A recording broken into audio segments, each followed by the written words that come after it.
Tiene el agrado de presentar a don Jonathan Vera Loyola. Él es profesor de Historia y Geografía titulado por la Universidad de Concepción en el año 2009. El señor Vera trabaja constantemente ligado a las comunidades, con el fin de registrar y poner en valor el patrimonio cultural de las mismas.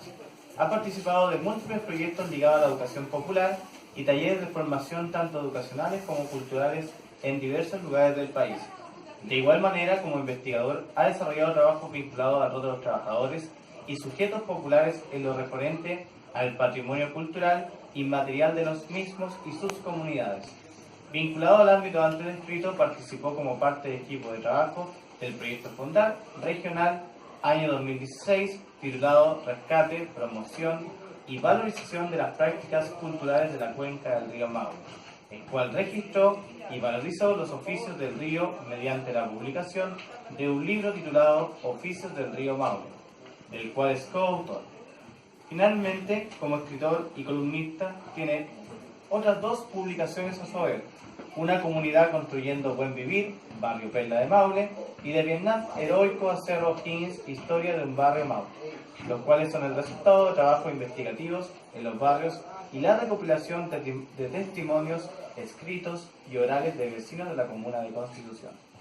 Ha participado de diversas publicaciones en el sitio web de Chile y Latinoamérica ligada al humor político, la poesía y la columna de opinión sobre diversas temáticas.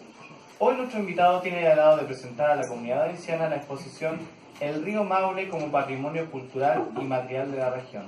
Tiene como tiempo 40 minutos, ¿ya? Y vamos a dar un espacio al final de 10 minutos para las preguntas. Ya, primero vamos a tratar de no aburrirse para que nadie tenga que mirar el celular ni nada. Tenemos poquito tiempo, así que vamos a tratar de apurar la cosa.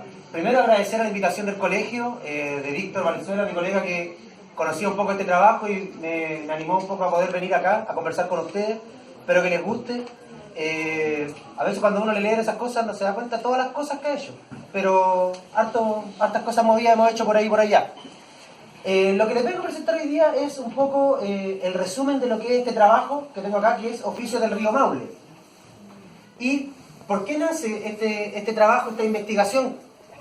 Que es el rescate, promoción y valorización de las prácticas culturales de la cuenca del río Maule.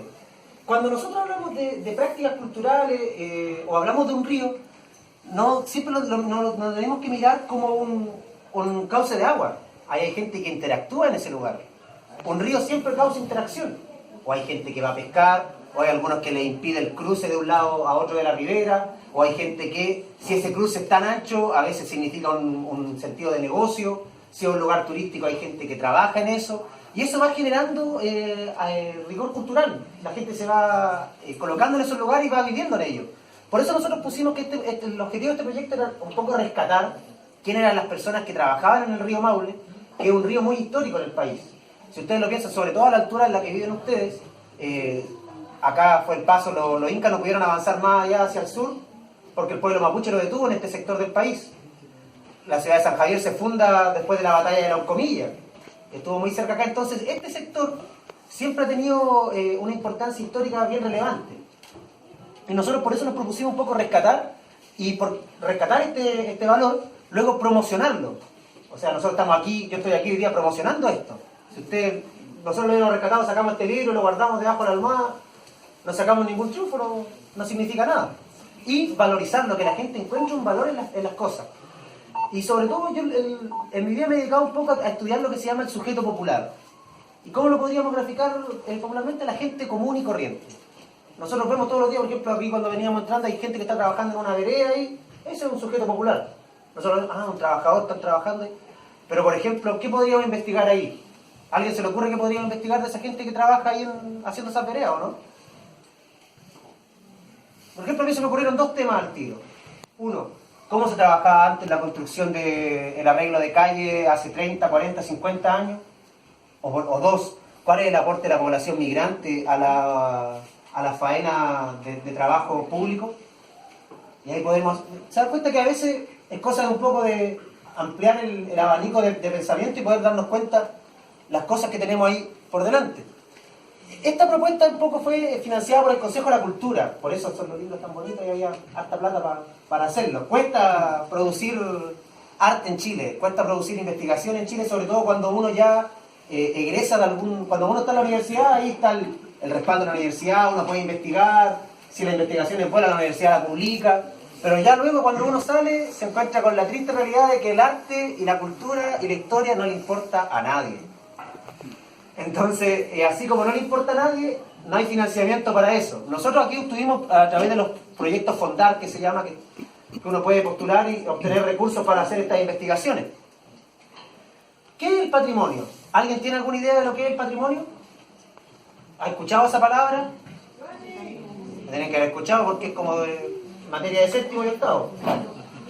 ¿Alguien sabe qué es el patrimonio? Un legado. Ya, un legado. ¿Algo más? ¿Nadie? Que nos hace destacar como cultura. Muy bien. El patrimonio lo podemos dividir en dos áreas. Una que es el patrimonio natural, que es cuando nosotros vemos, por ejemplo, yo que soy de Constitución, la piedra de la iglesia, la piedra de la ventana, el río, es el patrimonio natural. No lo inventó el hombre, está así. Y el otro es el patrimonio cultural, que es cuando ya actúa el ser humano como tal. Y el cual lo podemos dividir en material o inmaterial. El material, por ejemplo, cuando nosotros vemos aquí en San Javier estas casas coloniales, palacios, patrimonio material. Pero el más difícil de pesquisar y el que uno tiene que valorizar es el patrimonio inmaterial, que es el de las personas, sus modos de vida, cómo se desarrollan. Es el patrimonio que cuesta un poco más poner en valor. Pero aún así hay convenciones internacionales que se preocupan de este patrimonio. La primera es la Convención para la Protección del Patrimonio Mundial Cultural y Natural de la UNESCO, la Organización de las Naciones Unidas ocupada de la cultura, y la Convención para la Salvaguardia del Patrimonio Cultural Inmaterial. ¿Por qué? Porque la UNESCO se dio cuenta que no costaba solamente en decir, oiga, esta gente, no sé, los tejedores de Rari, ¿no se han escuchado ustedes las tejedoras de Rari que hacen esta artesanía en crin? Hoy son muy valiosas, vamos a sacarle una foto, vamos a hacer un libro, bien. Pero eso queda en un rescate nomás. Pero hay que preocuparse de salvaguardar, o sea, que esas personas puedan seguir practicando ese oficio, que ese oficio sea rentable y que ellas puedan seguir viviendo de eso. Pasa mucho en estos temas así, que la gente dice, oye, qué importante las tejedoras de crin de Rari. Pero si no nos preocupamos de que ese trabajo sea valorado, de que ellas puedan seguir viviendo de eso, lo más probable es que la hija, las nietas de esas tejedoras no trabajen más en eso. Porque no va a tener valor, no va a poder sobrevivir.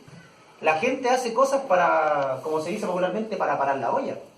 Yo soy profesor de historia y vengo a hablar acá porque uno tiene que trabajar y pagar arriendo, luz, agua. Para eso lo hace. Lo hace por gusto, que es la gracia, ojalá en la vida que ustedes después puedan estudiar, hacer las cosas que les gusten. Pero también lo hace por una necesidad. El patrimonio cultural, primero es una creación humana, y es como decía su compañero, el legado es una herencia. También es una base de generación en generación, tiene que tener ese factor, que el que lo practica sea el hijo, el nieto, y son modos de vida, y encarnan una visión del mundo. La gente, por ejemplo, los de Rari o los trabajadores del río Maule tienen una visión del mundo. Cultural y material es cuando la persona dice, yo soy un botero del río Maule, y lo dice con orgullo, se siente parte de ese legado. Y recreando esa identidad, haciéndola día a día. Hay actividades, por ejemplo, lo vamos a mostrar más adelante, que se hicieron, no sé, hace 40, 50, 60 años atrás. Pero hoy día son los nietos, los bisnietos de esas personas las que la recrean. ¿Por qué decimos recrea? Porque no es igual. Nunca va a ser igual. Obviamente cuando hicieron una fiesta, por ejemplo, la noche veneciana que se hacía en el 1870, es imposible que sea igual a la noche veneciana que se hizo recién este verano pasado. Pero aún así es la misma recreación de la práctica. Son 150 años de una fiesta.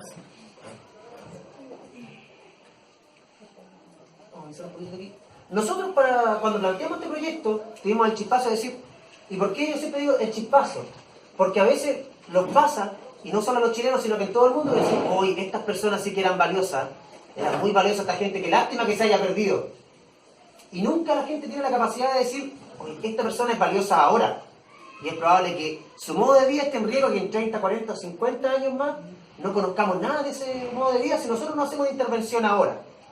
Nosotros tuvimos por suerte ese chispazo de creatividad y dijimos, los boteros de turismo de Constitución, ¿quiénes conocen Constitución acá? Levanten la mano. Y al resto vamos a decirle a la directora que consiga un vuelo y lleguemos por allá a hacer un tour por el río. Nosotros dijimos que los boteros son el único grupo que hasta ahora quedaba de lo que nosotros denominamos una cultura ribereña maucha. ¿Y por qué lo denominamos así?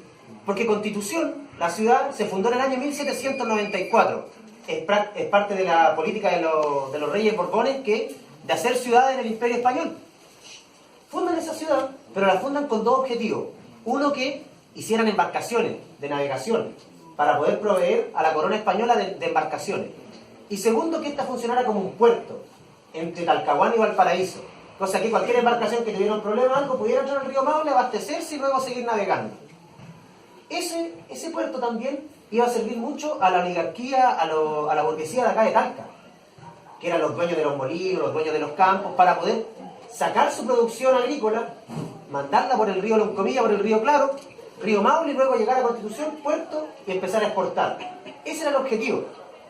Entonces, por eso se funda. Y nosotros por eso decimos que hay una cultura ribereña maucha. Porque si ustedes piensan que ahí hubo un puerto, los que conocen, no sé, Valparaíso, Talcahuano, se darán cuenta que en un puerto hay hartos tipos de trabajo que funcionan ahí. El que carga, el que maneja, el que está afuera recibiendo, el que cuenta, la señora que vende los sándwiches. En sí es un mundo que funciona en torno a ese lugar. Y en un puerto de Constitución que fue tan importante y que duró casi un siglo, obviamente hubieron varios trabajadores que estuvieron ahí. Que nosotros dijimos que era el último grupo humano que tenía relación económica de subsistencia. ¿Y por qué lo quisimos grabar ahí? Porque, lo que les decía antes, la gente hace las cosas para sobrevivir, para tener dinero para pagar la olla para fin de mes. Entonces nosotros decimos, los boteros son lo único grupo que hasta el día de hoy ocupa el río para ganarse la vida. No durante todo el año. Es difícil que usted vaya a vivir, por ejemplo, un día tan helado como hoy y que hayan boteros dando vuelta a la isla. Porque hace frío, porque nadie llegue, porque no es rentable. Tienen que buscarse otro trabajo. Pero aún así, ellos con lo que ganan en el verano logran un poco sobrevivir el resto del año.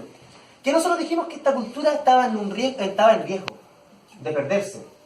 Porque nosotros, yo que soy de Constitución, nacido y criado, como se dice, no habían estudios que graficaran a la gente que trabajaba en el río. Entonces obviamente estaba en serio riesgo de perderse. Y sobre todo porque, como decíamos delante, esto no se había puesto en valor, toda la gente miraba a los boteros como... Nadie le daba una importancia, era como cualquier cosa, como cualquier trabajador que estaba ahí, no se le daba como la importancia cultural que ellos tenían. Y sobre todo porque había muy escasa información. Ahí hay un resumen un poco de lo que son los 4 oficios que nosotros rescatamos del río Maule.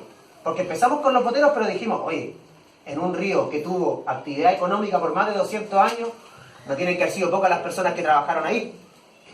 Incluso, y como más nos llamó la atención, había un grupo de personas que se llamaban los guanayes, que eran unos marineros, pero de río, y que hacían la navegación entre Constitución y un lugar que se llama Puerto Perales, que es un lugar casi místico ya, porque no hay registro, nadie sabe exactamente cuál era el lugar. Y era un puerto que estaba un poco más alejado de la desembocadura del río Claro. Cuando el río Claro se junta con el Maule, ahí estaba. Y de ahí llegaban todos estos, como les decía yo, todos estos granos, sacos de harina, vino, fruta, los cargaban en estos lanchones y se iban navegando a remo, río Maule hacia abajo. Cerca, incluso se estimaba cuando el tiempo estaba bueno que se demoraban un día en llegar de Talca a Constitución con estas cargas. Y estos guanayes fueron muy importantes durante todo ese siglo XIX. Pero, como pasa siempre, como les decía yo, nadie los vio importantes en ese tiempo. Se dice, incluso se cree que tenían hasta canciones marineras que se iban echando ánimo ahí mientras navegaban, y que incluso si ustedes tienen la posibilidad de recorrer el río a veces viene como serpenteando. Entonces en algunos lugares las embarcaciones, como venían cargadas, quedaban encalladas, no lograban navegar. Y ahí es donde se hacían famosos estos guanayes. Se creía que incluso eran como una raza indígena especial, solo de ahí de Constitución, porque tenían que bajarse de los barcos y empujarlos a punta de cabo, con cordeles, hasta que volvieran a salir a flote. Embarcaciones que pesaban 50 toneladas, imagínense lo que significaba eso. Incluso se llegó a estimar que a finales del siglo XIX, por ahí por el 1900, un tercio de la población de Constitución, que llegaba a las 5.000 personas. ¿Cuánto es un tercio de 5.000? Yo soy malo con las matemáticas. ¿Hay alguien más veloz? Estamos todos malos para las matemáticas. ¿Trajeron a todos los humanistas a la charla? ¿Cuánto? Por ahí ya, pongámosle 1100. 1700. 1700 personas eran o guanayes o eran familiares de los mismos. Entonces era un grupo importante. Lamentablemente, cuando se cierra el puerto de Constitución, se hace el ramal, ya no valía la pena mandar embarcaciones cargadas con estos marineros, y estos marineros tuvieron que reinventarse y buscar otro trabajo. Se perdió ese oficio. Nosotros decíamos que la población objetivo, vamos a avanzar un poquito bien. Aquí nosotros hicimos un mapa de la región del Maule con los lugares significativos para esta cultura ribereña maucha.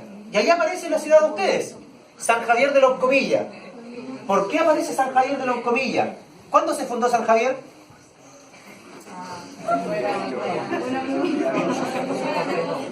1852. 1852. El año antes fue la batalla de los Comillas, en 1851. Pero más que porque fuera una batalla, San Javier se funda, y esta es la gracia que tienen ustedes para que después la cuenten. San Javier se convirtió en el único puerto interior que ha tenido Chile en su historia. Este era un puerto para acá cargar y salir embarcaciones hacia Constitución. El único lugar de Chile que es un puerto en la depresión intermedia, más allá de la cordillera de la costa.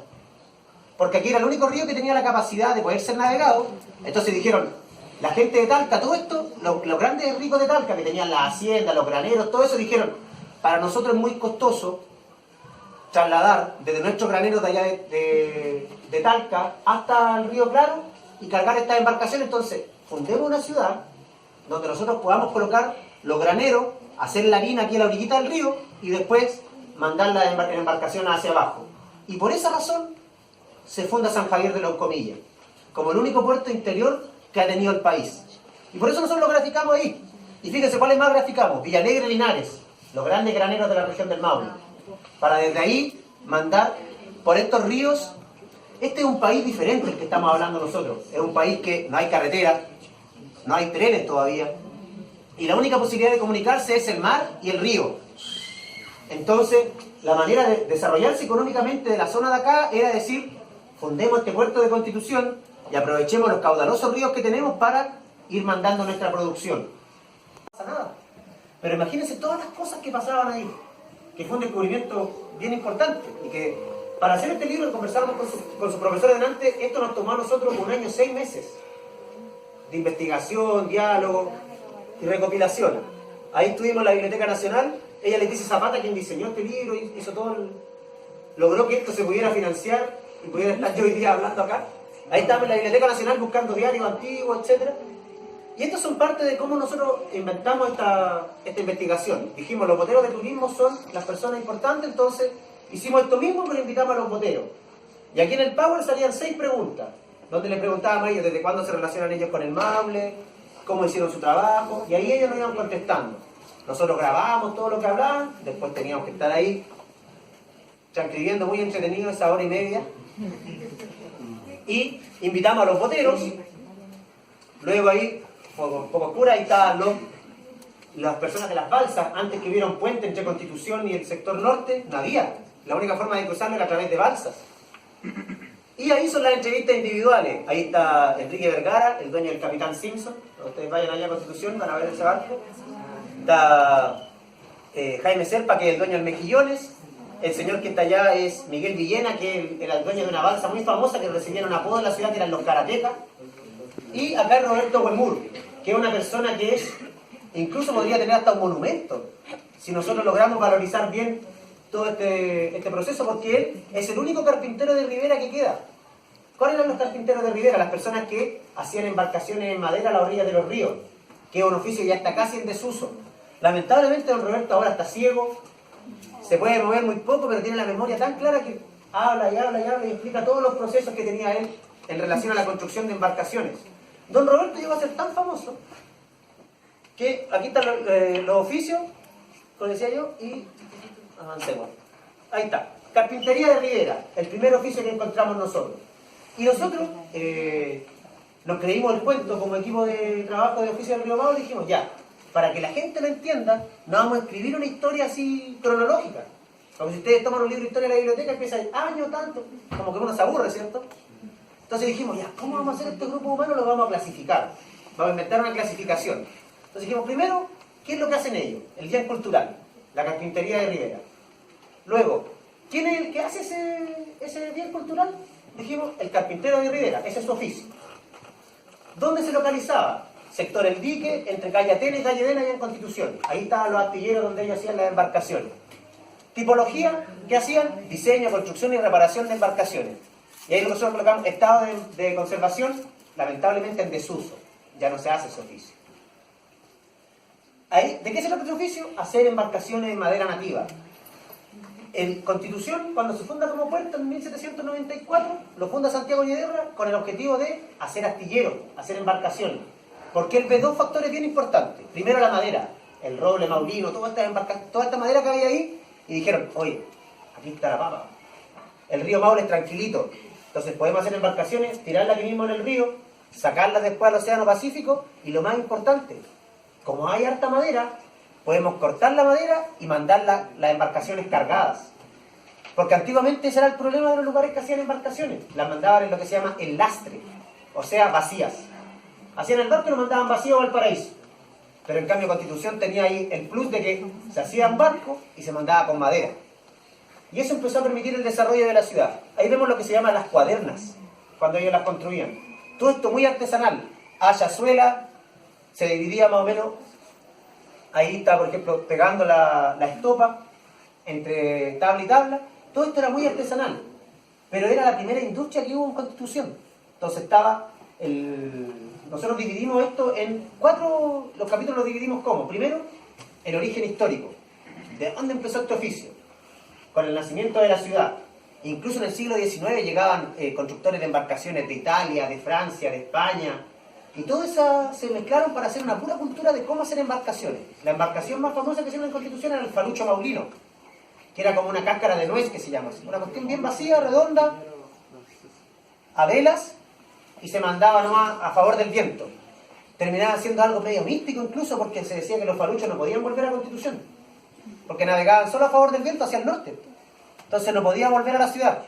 Y incluso una vez volvió uno, que ahí se había echado a perder, y lo remolcaron, y cuando iba llegando a Constitución hubo una tormenta, todo, y el falucho se naufragó y murieron las 3 personas que venían remolcándolo. Entonces eso aumentaba el mito y decían, no, en realidad están malditos estos faluchos. Y luego decíamos nosotros la descripción de las prácticas. Esta gente se organizaba, había un maestro mayor, que era el dueño del astillero, pero no es como una empresa actual que el dueño como que hace los contratos, firma y paga. Sino que acá el dueño de la empresa era el que diseñaba la embarcación que se iba a construir y el que más sabía de carpintería. Luego estaban los carpinteros de Rivera, y luego estaban los hachadores, que eran personas, no sé si tenemos esa fotografía aquí, que son personas que van a cortar al mismo bosque con unas hachas que habían así en vertical. Entonces se colocaban arriba, otra abajo, cortaban, entonces llegaba el maestro mayor y decía, ya necesitamos hacer un lanchón pesquero, llegaban al cerro, ya esta madera así, esta así, esta así, y quedaban los hacheros, las cortaban y desde el mismo cerro las arrastraban hasta el astillero. Y de ahí estaba cierto el carpintero, había otro que se llamaba el calafate, que viene después de este caballero. Este caballero es el que pone la estopa. Esta cosita que vemos aquí es producto natural, es una fibra vegetal, que la pescaban, se la mandaban a unas señoras que ellas las cosían y transformaban en esta lana. Y después ya las pegaban entre tabla y tabla. Y le iban cubriendo después con el calafate, como con esta brea. ¿Visto cuando en las calles le echan al medio? Eso mismo para que la embarcación pudiera flotar. Y ahí está, por ejemplo, en otras embarcaciones. Esa era la más famosa, que era como el falucho maulino. Y ahí hay otro de los más famosos, astillero Juan Acuña, Constitución. Los faluchos se hicieron muy famosos. Los navegantes lo mismo igual. Imagínense lo que significaba para el año 1940, cuando ya la navegación era vapor, todo. ¿Qué es lo que habrán pensado? Siempre digo yo, lo que habrán pensado las otras personas que vienen en los barcos, a la gente de Constitución en un barco a vela, cruzando el Océano Pacífico con carga. Era algo, una locura prácticamente.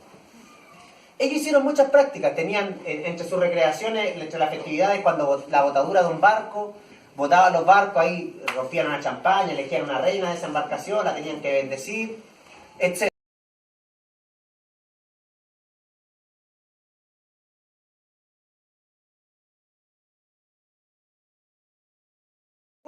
Y no lo logró. En Juan Fernández naufragó y lo rescataron los marinos chilenos. Esto fue en el año 56. Y los marinos chilenos en la conversación de vuelta le dicen, ¿sabes qué? En Constitución están los mejores carpinteros de Rivera. Ahí yo creo que tú podías hacer el barco y ellos te pueden ayudar. Llegó y que ya la industria esta venía muy de capa caída, entonces había un cafetero que se llama Adolfo Muñoz, dueño de astillero, el mejor maestro de embarcaciones que había en esa época, y lo vio la posibilidad del negocio y dijo, aquí nos hacemos famosos y tiramos para arriba de nuevo. Ya dijo. Y le pasó madera, le pasó trabajadores, todo, y construyeron una balsa de Totora, que se llamó la Tahiti Nui II, en el año 58, y salió de Constitución, navegó al Paraíso, al Callao, y luego, cuando ya logró el objetivo, en la isla Salomón, chocó con un arrecife de coral, y lamentablemente Eric de Bishop murió. Ese era uno. Y el otro factor fue en el año 86, en la primera dictadura militar, la ciudad de Valparaíso cumplía 450 años. Y el almirante Merino decide, a modo de celebrar, reconstruir la carabela El Santiaguillo, que fue la carabela que usó Diego de Almagro para traer provisiones desde el Cusco hacia Valparaíso cuando estaban descubriendo Chile. Y viene a Constitución y le dice a Adolfo Muñoz, y Adolfo Muñoz dice, ya, otra vez, pues imagínense el año 86, y ahí sí que ya no se construían embarcaciones. Y deciden construir una embarcación, una carabela. Se mandan a conseguir los planos a Sevilla, a la casa de contratación, donde guardaban todos los planos desde el 1500 en adelante. Y le consigue los planos de la Pinta, de la embarcación que usó Cristóbal Colón. Y él recrea esa misma embarcación.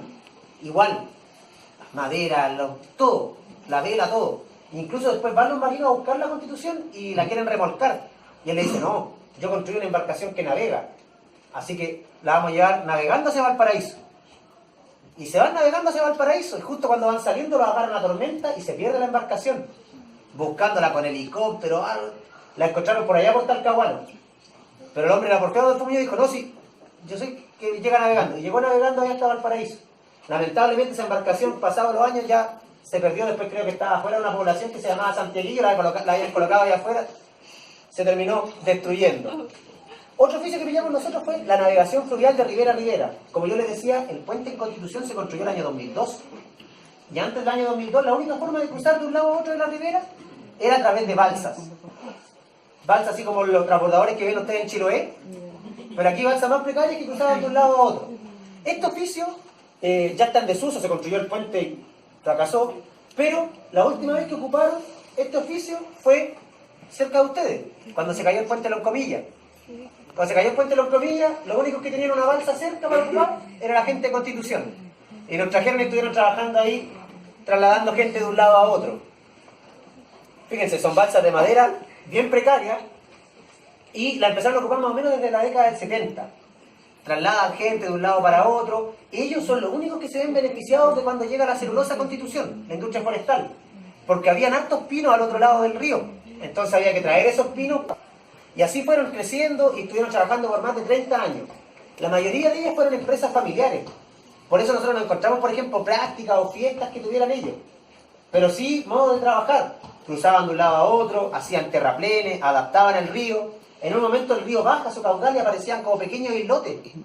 Entonces, por ejemplo, él decía, nosotros traíamos una balsa, decía el señor Villena, bajaba el auto, cruzaba por este islote y después le teníamos otra balsa para cruzar al otro lado. Son otros tiempos, nosotros a veces como que nos cuesta imaginarlo un poco. Incluso ellos decían su régimen de trabajo era muy duro, porque era un tema de fidelidad con la clientela. Trabajaban en una época en que no habían celulares. Entonces, ¿cómo era el método de trabajo? Llegaba alguien de Constitución que quería ir, por ejemplo, a Alicantén y le decía, ya, yo voy a volver como a las 6.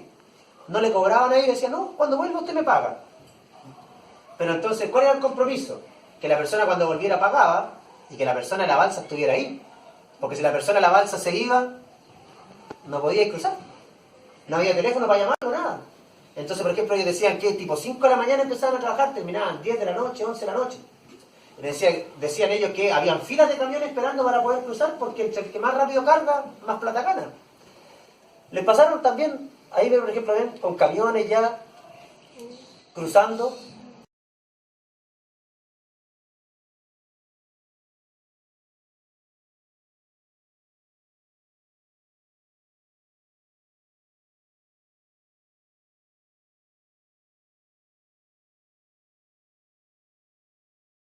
De las balsas nos contó que una vez hubo un accidente y que es un matrimonio que se iba a casar.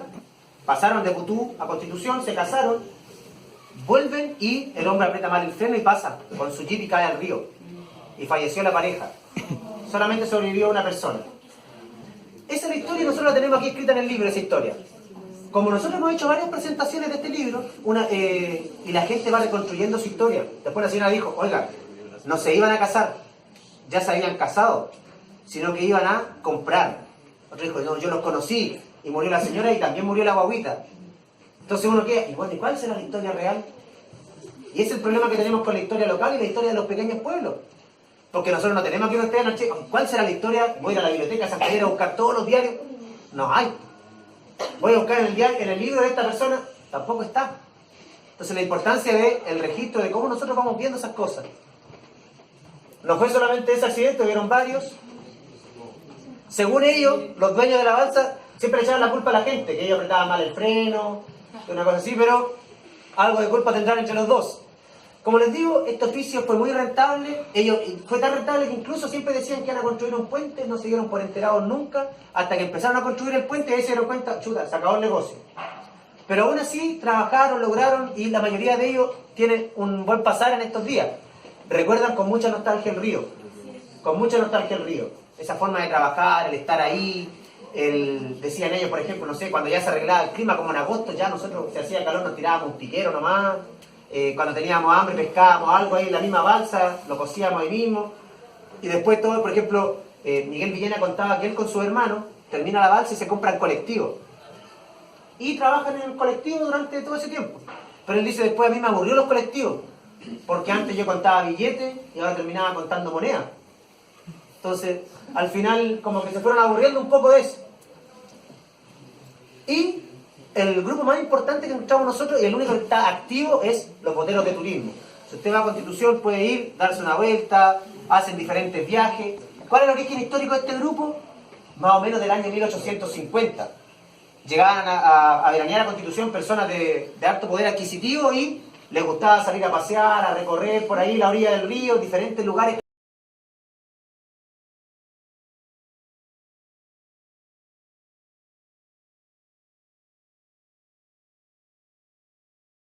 Tiraban igual ahí por ese lado de la villa y a veces fallecían personas, se daban vuelta a los barcos. Incluso, ¿qué hicieron con eso? Al ver ese problema que hicieron los boteros, construyeron un canal entre medio de la isla Orrego, a pura pala y picota. ¿Para qué? Para poder cruzar por el medio de la isla y así no tener que desgastarse tanto navegando a remo. Y fíjense, se alcanza a ver ahí, el nombre de ese barco es el Tribilín. El turismo se basa en eso, en cómo llamar la atención. Entonces varios boteros, por ejemplo Enrique Vergara, el Capitán Simpson, dice, yo siempre le puse nombres de dibujo animado a los barcos. Porque así los niños decían, papá, papá, esa, el del monito. Y iban igual, porque el otro barco fuera mejor. Y él tuvo el Tribilín, el Terito, la Tortuga Ninja, hasta que el Capitán Simpson, y como los Simpsons son tan famosos, ya va con el Capitán Simpson 5. ¿Qué más hacían ellos? Y ellos sí tienen prácticas culturales, festividades, usos recreacionales de su práctica. Por ejemplo, la noche veneciana. Adornan los barcos, les ponen luces y navegan durante la noche como estos paseos en Venecia. Una fiesta que todavía hasta el día de hoy es muy famosa. Y la otra que tienen ellos, tienen una que se llama la tarde de los boteros. Ellos hacen una tarde que es puros juegos para que la gente vaya al río a pasear. ¿Y qué hacen? Ahí los que esos de allá van a ir a concursar para allá el próximo año. Tienen varias competencias. Una es, por ejemplo, cruzar a nado de un lado a otro de la isla. Tienen otra que es comerse una sandía debajo del agua. Esas nunca compitan, ¿eh? Nunca compitan porque es una trampa. Tienen que partir la sandía, imagínensela comérsela ahí mismo en el río. Es casi imposible. Tienen otra que es pillar el pato. Y sueltan un pato y tienen que nadar hasta agarrar el pato. Y tienen otra que es la que más les gusta a la gente, que es la del palo encebado en el agua. Colocan un palo en vertical, o sea en horizontal, engrasado, y tienen que caminar hasta sacar la bandera. Se van cayendo en el agua, es una festividad hermosa, que lleva más o menos 70 años. Y la más graciosa, nosotros tuvimos la posibilidad de entrevistar al que la inventó, que es el gorila. Se supone que hacen creer a la gente que en la isla Orrego vive un gorila que asusta a los turistas. Entonces los boteros se sacrifican y van ellos a cazar al gorila. Y ahí el que la inventó dice que una vez vieron ahí unos marihuaneros, dice, unos voladitos que estaban ahí a la orilla del río con una máscara de un gorila. Entonces dicen los boteros, uy, la quedaron mirando y se la compraron. Y como ellos son, el resto del año trabajan de buzo, cosas así, se pusieron el traje de buzo, la máscara de gorila. Entonces se supone que cazan al gorila, lo vienen trayendo y el gorila como que se vuelve loco, se suelta de las cadenas que lo traen, bota a los boteros, da vuelta al barco y se mete a nadar. Y el botero que la inventó dice, como yo era bueno para nadar debajo del agua, se metía debajo del agua nomás y aparecía al lado de la gente como agarrándole los pies. Dice, oh, el gorila, el gorila. esa fiesta, esa ceremonia se hizo muy famosa. La persona que la inventó dice, ya yo no puedo ser el gorila, porque él tiene como 70 años. Pero, como le decíamos nosotros, el patrimonio cultural se va recreando, ahora es un nieto del que hace el gorila. Y también tienen otra que es el matrimonio. Como que son dos parejas de boteros, visten a un botero de mujer, otra época. Y viene otro como que vienen casados y vienen como para al hotel que había antes antiguamente al lado de la isla, acá en la ribera norte del río. Y vienen como que vienen a la luna de miel, como que el marido como que se quiere poner un poco más contento de antes y se da vuelta un poco el río. Tienen estas prácticas para llamar la atención, para que la gente vaya a verlos a ellos. Ahí, como les digo a ustedes, miren, fíjense ahí, las competencias. Antiguamente, como eran más boteros, habían incluso sectores de la ciudad. Entonces competían, competencia a nado. Nadaban del puente Banco Arena, que queda como 2 kilómetros más, 3 o 4 kilómetros más arriba de la ciudad, hasta la isla Orrego. También hacían competencia a remo, a boga. Y competían entre las poblaciones de la orilla del río, los de la poza con los del dique. Nosotros cuando hacíamos el libro nos reíamos mucho porque entrevistábamos a alguien del dique y decían, no, nosotros le ganábamos siempre. Después entrevistábamos a otro de la poza y decían, no, nosotros le ganábamos siempre. Ahora preguntaban, no, yo siempre gané la competencia de nado, yo siempre. Entonces, ahí uno se ve que hay un sentido, y la gente en Constitución valora mucho eso. Este año, por ejemplo, se hizo de nuevo la tarde de los boteros y la gente se pone contenta, se familiariza, es como que lo añoran. Es parte del patrimonio de la ciudad. Ve, ahí está el gorila, pero esto es de los tiempos más actuales. Se fija que el traje y la máscara, y ellos ya son nietos o bisnietos incluso de los antiguos boteros que inventaron esta tradición. Ahí, esto es como los años 90, cuando todavía se hacían estas competencias a nado. Nosotros entrevistamos a un señor que se llamaba Javier Rebolledo, y que él entrena a sus nietos. Y a los 3 años, por ejemplo, venían niños de 3 años, le amarraban unas botellas plásticas nomás al río. Y lo iban entrenando y todo para ganarle a los de la poza. Fíjese aquí, y ahí hay registro de la noche veneciana, y ahí de la semana maulina. Las reinas de... En ese tiempo, Constitución era un balneario de alta alcurnia. Fíjense cómo era la reina. Xenia Coudrich Fassi. Nunca en mi población conocí a alguien que se llamara así. Pero en ese tiempo ahí venía la Constitución. La pesca de río también está casi en desuso. Vemos ahí los pescadores. Nosotros logramos hablar con uno de los últimos pescadores del río. Que lamentablemente, y ¿por qué le digo yo cuando nosotros decimos que esto es muy valioso, este tipo de trabajo? Desde ese tiempo que nosotros empezamos este proyecto hasta el día de hoy, ya han fallecido 3 personas que nosotros entrevistamos. Si nosotros no hubiésemos llegado a tiempo a entrevistarlo a ellos, todo ese conocimiento se hubiese perdido. Él, por ejemplo, Julio Concha decía que él se sabía los caladeros, por ejemplo. Según el ruido de ciertos pájaros, él decía, ah, aquí hay pescado. Y había pescado. Ese conocimiento, por ejemplo, ya algo aprendió su hijo y ya se perdió. Y sobre todo este oficio de en desuso porque el río está más contaminado, y lo otro que cada vez se prohíbe más este tipo de prácticas. Ahí está el Julio Chamorro y su hijo. Julio Chamorro, cuando lo entrevistamos, estaba muy anciano. Incluso en un momento dijo, ya no quiero hablar más. No quiso hablar más nomás.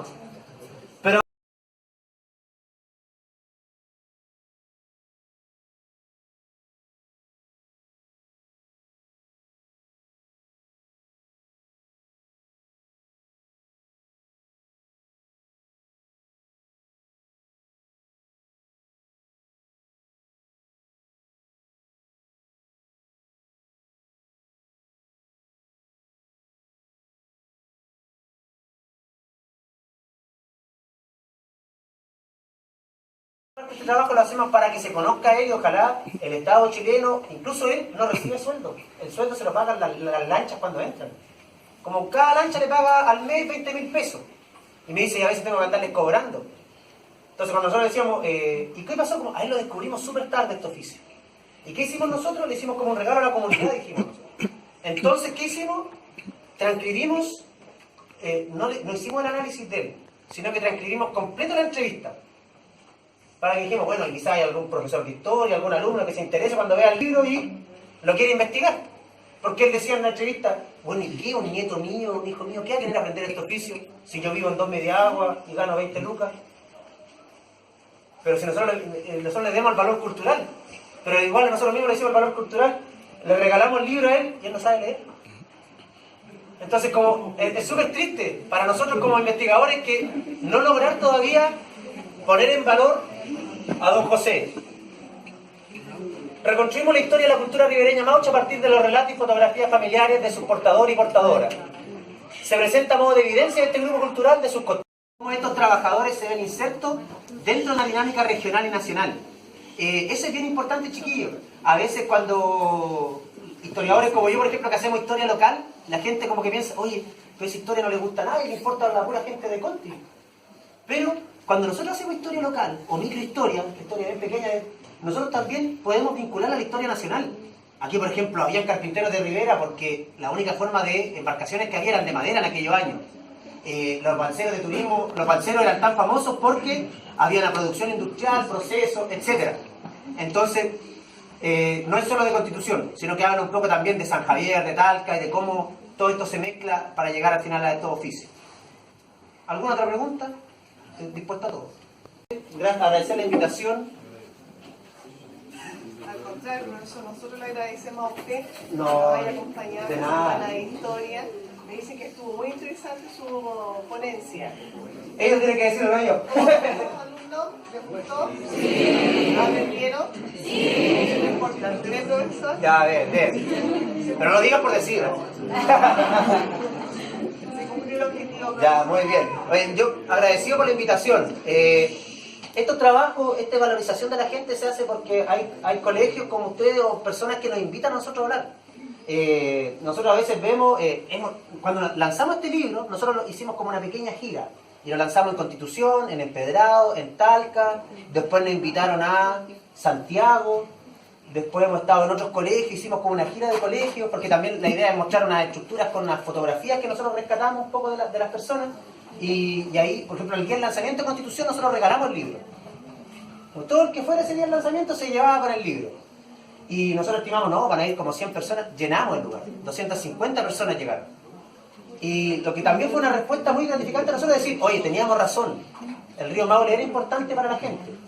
Y por eso lo digo yo, y agradecer a la directora, agradecer a mi colega Víctor que tuvo la posibilidad de invitarme, porque nosotros llegamos a la casa y a veces miramos esas cajas que nos quedan de libro y decimos, algo hay que hacer. Porque la gente dice, oye, lo venden para enriquecerse. No, mentira. Por ejemplo, todos estos viajes, todas estas cosas que hacemos nosotros, las pagamos con la venta de los libros. Por eso digo yo, hacer arte en Chile, hacer estas investigaciones son salud a la bandera finalmente. Cuando nosotros vamos a Santiago, por ejemplo, cruzamos los dedos, ojalá de vender 8 libros, para pagar los pasajes, el alojamiento y 2 almuerzos. Porque es así, y va a ser así por muchos años más. Pero la idea es que no sea así por muchos años más, porque jóvenes como ustedes se interesen en investigar, se interesen en este tipo de historias. Así que gracias a ustedes por la atención. No sé si hay alguna otra pregunta. Ya.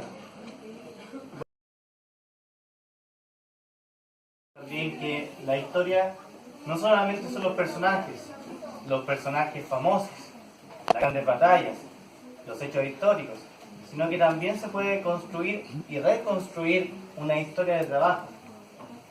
Y hay historiadores que hoy día van bajo en esa misma línea.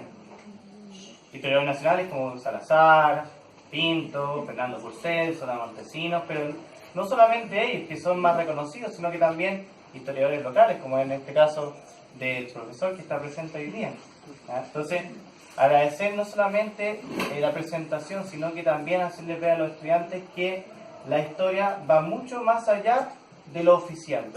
Se puede hacer microhistoria, se puede hacer historia local, y ese es el desafío que tenemos pendiente hoy día en educación.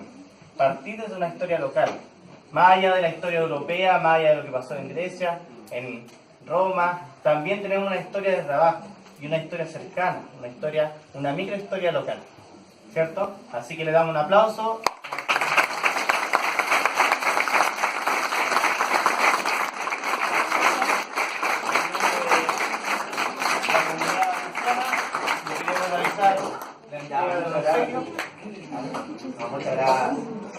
No, agradecido, como dijo su profesor, como dijo un presidente bien importante de Chile, Salvador Allende, la historia es nuestra y la hacen los pueblos. Ustedes hacen la historia, la gente hace la historia. Entonces, ese es como el mensaje finalmente, que podamos investigar, que nos atrevamos, que no le tengamos miedo, aunque sea tu trabajo, no importa, aunque estén esos libros arrumbados ahí, igual se hicieron. Así que, eso. Muchas gracias. No, de nada, que se Maule. Porque si no conoce el río Maule, ¿no? ¿Qué me voy a comprar o qué voy a leer ese libro? Pero finalmente cuando ya te atreves a verlo, te das cuenta que más allá del río, el registro, te explica un poco de la historia de Chile de los últimos 150, 200 años. Entonces, ese es como el aporte finalmente, el atreverse a investigar cosas que no están investigadas.